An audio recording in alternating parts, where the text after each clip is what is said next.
I'm Levi Gates, and welcome to DETALKS. With me today, Mr. Dan Williams, Optimum Polymer Technologies. What's going on, Dan?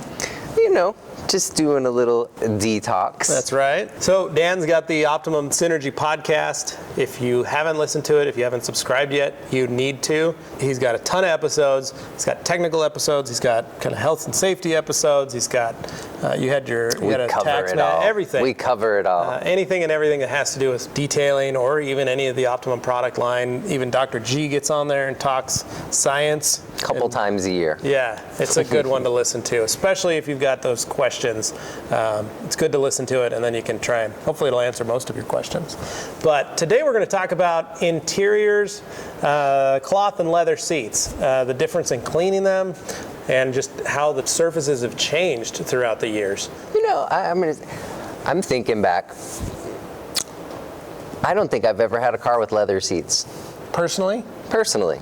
Like me, personally, Yeah. ever had a car. My very first car in 1980, Pontiac Sunbird, had Naga hide seats, and Lord only knows how many Nagas they had to kill to make those seats, but they did. They had red Naga hide seats. But other than that, I've always had cloth seats. I know how to clean each of them. Yeah. But how about you? I've had leather in two cars.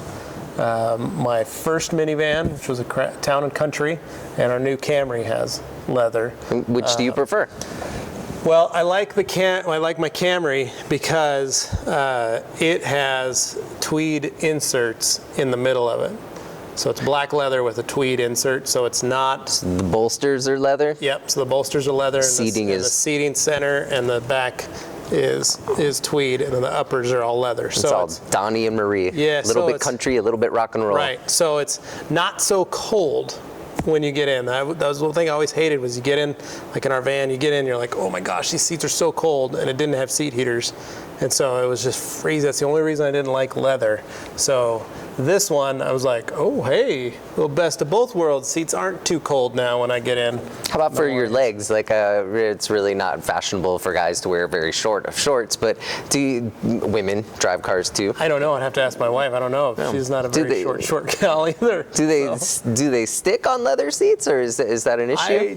I haven't had the car long enough to find out if it's an issue, but in my van, it wasn't an issue. Okay. Like, I've got long legs, so didn't have to worry about it. But all my other cars have had cloth, to the point that I've had cloth that's deteriorating from some of the older cars that I've had, and I do everything I could to not damage it.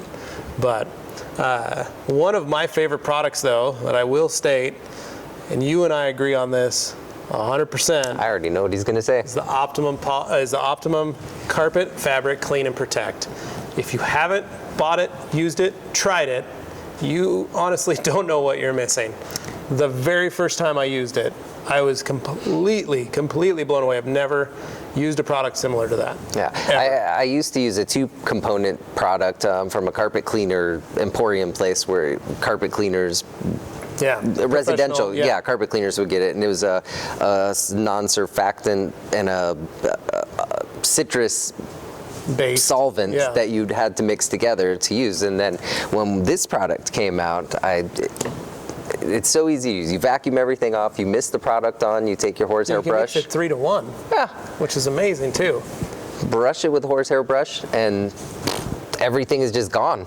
Yeah, I remember you talking about it. I bought some, I used it, and I remember I had a car that the carpets were kind of dirty, but they weren't super dirty, but they were dirty enough that I pre-treated them with that, and I was like, I'm totally gonna shampoo this.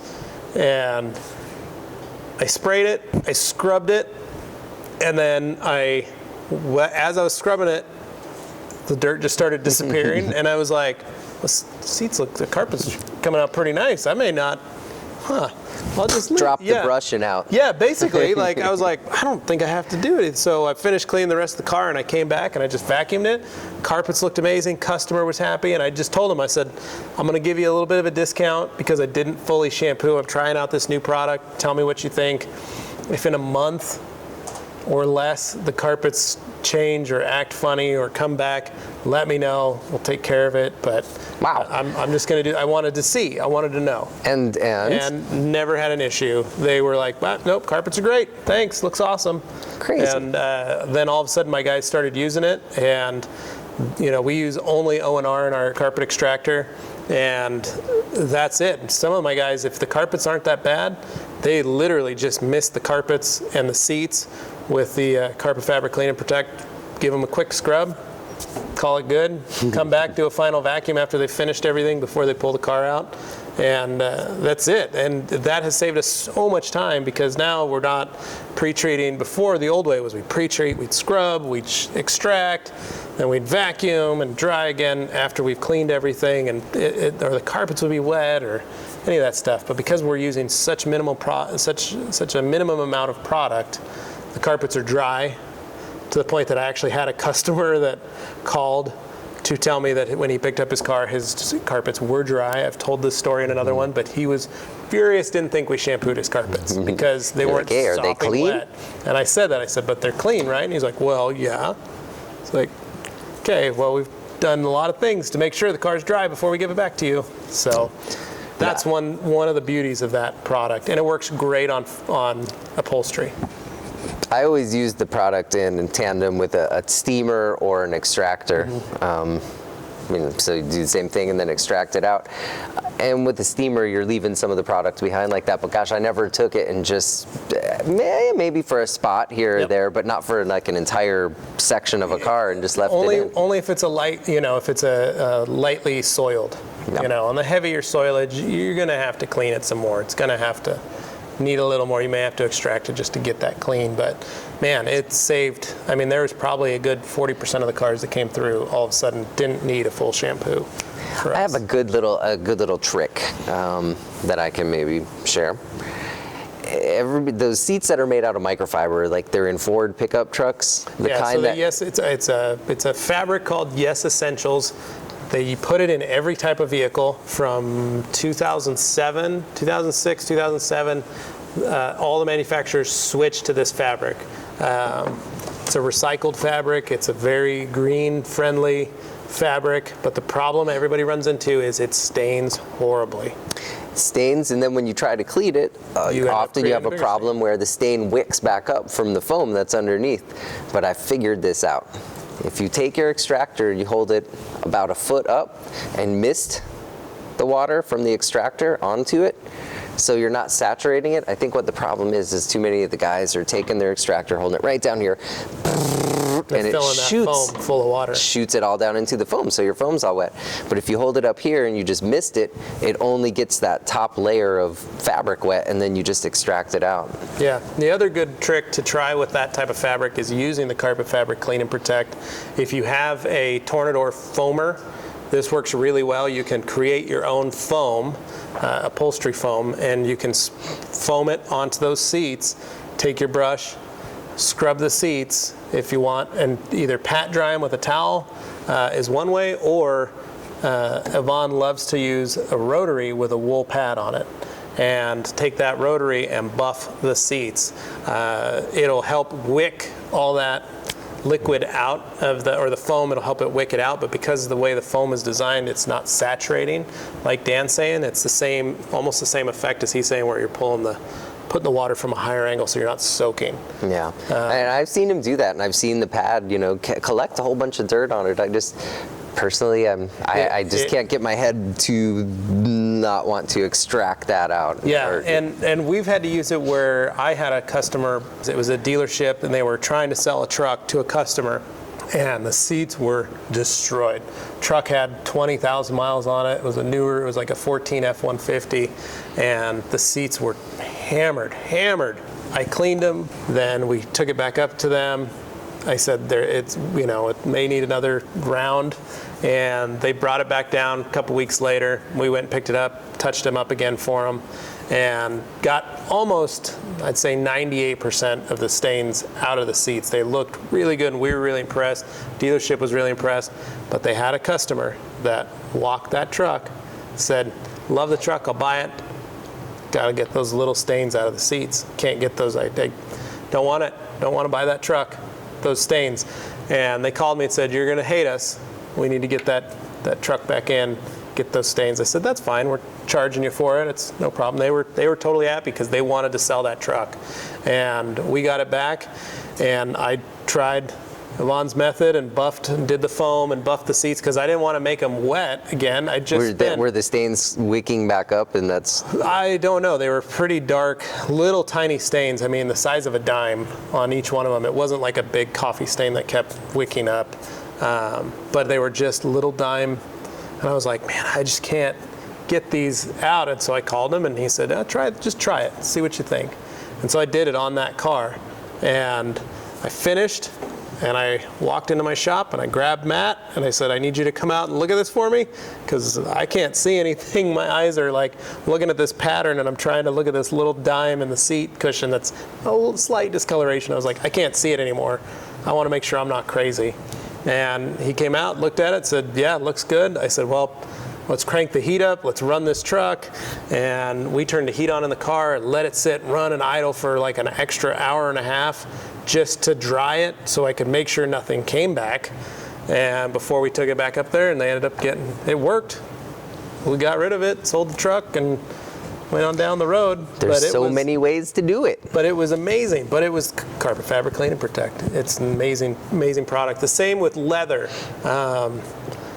You don't want to soak leather seats. There are a lot of guys I see that are like, I'll take my extractor and I just spray the seats down and use my scrubby and scrub the seats while I'm doing the carpets, and it's not good. Or the old school method of the wash mitt in a bucket of soapy water, and they're you see cleaning some of the videos on Facebook, or they have it open and they're foaming the interior of the car. Yeah, so you don't want to do that. And the new leathers, 90% of the new leathers in your domestic cars and things like that are sealed already. Probably a higher percentage than that. Yeah, they're not. You're not looking at a traditional leather, so you've already got a sealed leather with even the new King's Ranch type of leathers. Which was a hard leather to saddle leather that you had to work They with. actually have a coating on them now. Yep. On the new ones. We just had a JD Redinger prepped a vehicle for SEMA, a big truck, and we supplied him with all the stuff, and they advertised for us, and it had the King's Ranch leather seats, but he put leather coating on it. Yeah,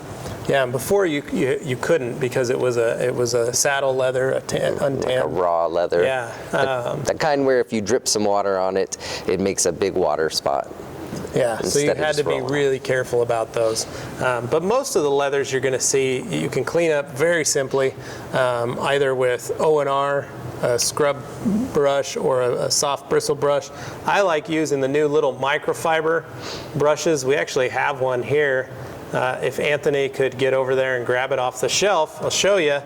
It's a little foam anvil. A lot of the guys on Facebook are starting to use them.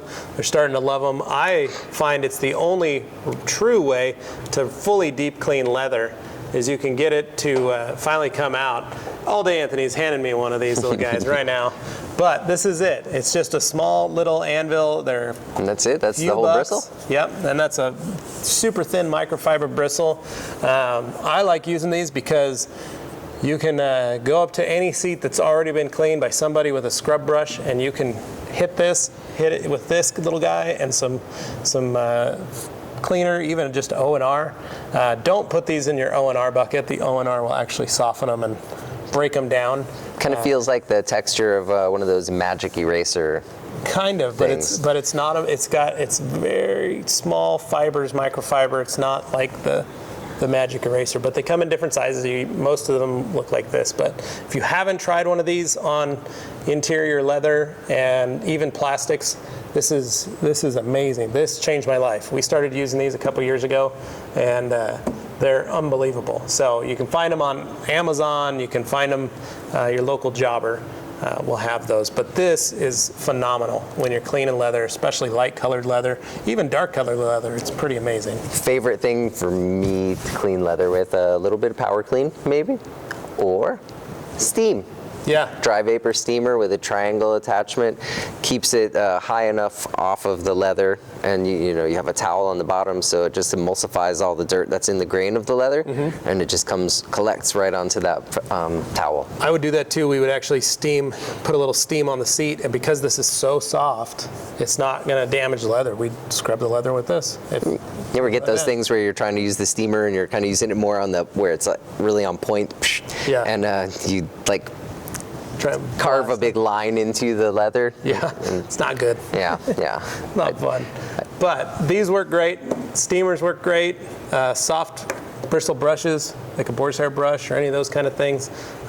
Key is making sure that you're watching what your chemicals are, making sure you're using pH balanced products, because there are a lot of guys that don't use the right stuff and will actually damage leather. And then when you're all done, you get a little of the Optimum leather protectant. Yep. Put that right on the top. And it's got a nice smell, it's got a nice finish, it's not greasy. So, thanks Dan for coming on, talking about interior carpets and leather. And if you guys have any other tips and tricks, any little stories or tidbits that you want answered, make sure you comment below. Make sure you subscribe right over here on top of Dan's head. And make sure you subscribe to his podcast, the Optimum Synergy Podcast. It's basically the same thing. They like to talk about all the tips and tricks and products, and you can hear from other detailers around the country as well. Yeah, if you have something that you want to say, email me, dann@opticoat.com. That's me. And you can come on the podcast and you can tell your story. And that's Dan with 2 N's because he's so nice. They end me twice. So that's it for me and Dan here. And make sure you guys continue to subscribe and watch more videos right here on the Rag Company YouTube channel. Thanks for watching.